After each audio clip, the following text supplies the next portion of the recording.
You can tell that she's not quite the same. We have two parents of a 13-year-old who are deceased.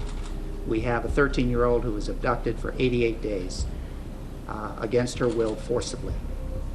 It doesn't get any more serious than that. For 13-year-old Jayme Closs, the horror she endured may never fade. Kidnapped, telling investigators she was abused for 3 months, held captive under her alleged kidnapper's bed for 12 hours at a time, all after hearing her father shot and watching her mother die. You did cause the death of Denise J. Closs with intent to kill that person. With courage that defied her age, Closs escaped and ran for help. I saw a young woman approach me. She was crying and said, "I need help. I don't know where I am. I'm lost. Please help me." Thin, disheveled, but alive. An outcome that's far too rare. Perhaps no one understands that better than John Walsh. We were holding out that she was alive. She made the escape. How brave is that? She not only saved herself, she also caught her own perp, because in the time she was in there for those 88 days, she found out his last name, what his car looked like, the description of him. Amazing for a 13-year-old. In July 1981, his 6-year-old son Adam was abducted outside a suburban shopping mall near their home in Florida. When Adam was missing, there was no Amber Alerts, no National Center, no media coverage. I had to beg to get on Good Morning America. Beg, badger, anything but give up. The Walshes made sure Adam's abduction became national news. But 2 weeks later, they received devastating news. Adam had been murdered. I don't know who would do this to a 6-year-old child. And they said, we got to find your wife, and we got to tell her. And I said, you know what? I'll tell her. I'll be the one to tell her. Toughest thing I've ever done. The case would remain cold for decades. Walsh turned his attention to making sure no families had to endure what his had. This is America's Most Wanted. Perhaps becoming best known for his work on the show America's Most Wanted. Next time I see Alan White's face, I want to see bars in front of it. America's Most Wanted was an American institution. Law enforcement agencies across the country, around the world, depended on it in some way. The FBI and the marshals came to me and said, John, you caught 1,422 of the world's most dangerous fugitives. You recovered 61 missing kids. You caught 17 off the FBI's 10, more than any FBI agent in the history of the country, and you're a private citizen. Over 20 years later, his own son's case still unsolved. He called this man, Joe Matthews, to help solve the mystery. So you look at the markers. In 2008, based on these new pictures and a mountain of evidence that detectives Matthews pieced together in a different way from the original detectives, the new Hollywood, Florida police chief officially closed the case by naming the man who killed Adam. If Otis Toole was alive today, he would be arrested for the abduction and murder of Adam Walsh on July 27, 1981. It took 27 years for me to solve that case with the help of a wonderful retired cop and a DA. Most people don't get that help. How often do you think about it? Every day. I'll always be the parent of a murdered child. And it's a wound that heals over, and it cracks open on holidays and birthdays, but you don't bleed to death. I wanted to make sure Adam didn't die in vain. That's why we never give up. And I wanted to honor his memory. And he's my angel.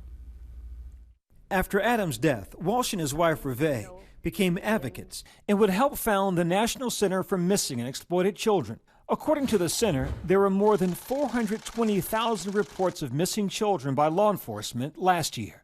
I believe that children are and can be resilient. They have something that we don't have. They have this ability to look at the good side of the public. But Walsh knows there's still so much danger out there.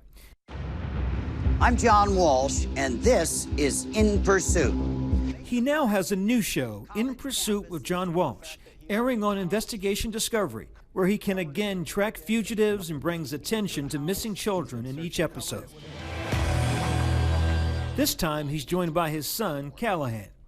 Your father took us to places. He was our eyes and ears on the ground around the world. But now that's going to be you. I spent my childhood following my father around on set, and being in a family that lost a young child, I have empathy for these families as well.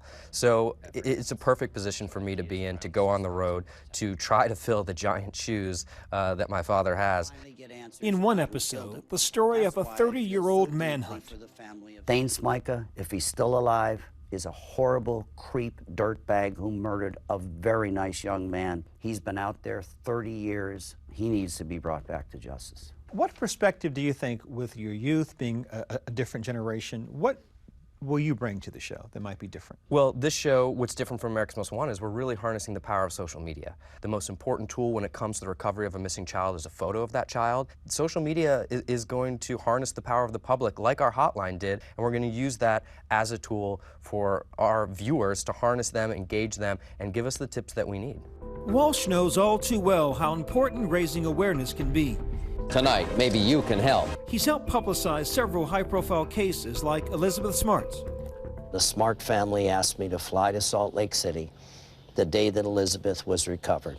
And when I saw Elizabeth walk down the stairs at night, I said, this is good.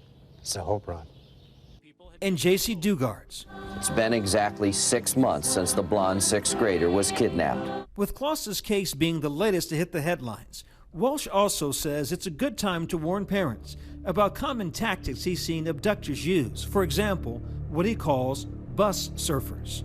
They will follow buses looking for what they like. They'll figure out if that kid goes home alone, if that kid gets off at the bus stop and has to walk half a mile or a quarter of a mile, they figure out how they're going to get that kid when they see their quarry. It's like hunting. I would imagine what you just said will horrify a number of parents, right? Because most kids go to school, come home, there's no drama at all.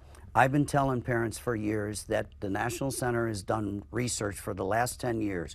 The most vulnerable time for a stranger abduction is on the way to school, from the bus stop to school, and back at night. The bus surfers look for the individual kids that grab their fascination and that they can get the easiest from that bus stop.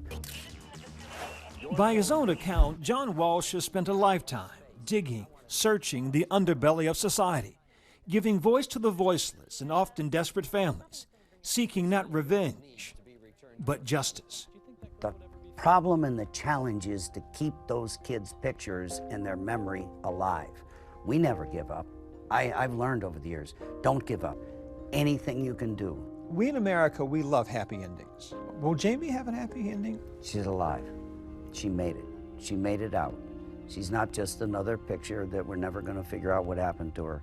I hope to get to meet her someday. I hope I do, because I'm going to tell her I'm really proud of you. For Nightline, I'm Byron Pitts in New York. Our thanks to Byron. In Pursuit with John Walsh airs Wednesdays at 10, 9 Central on Investigation Discovery.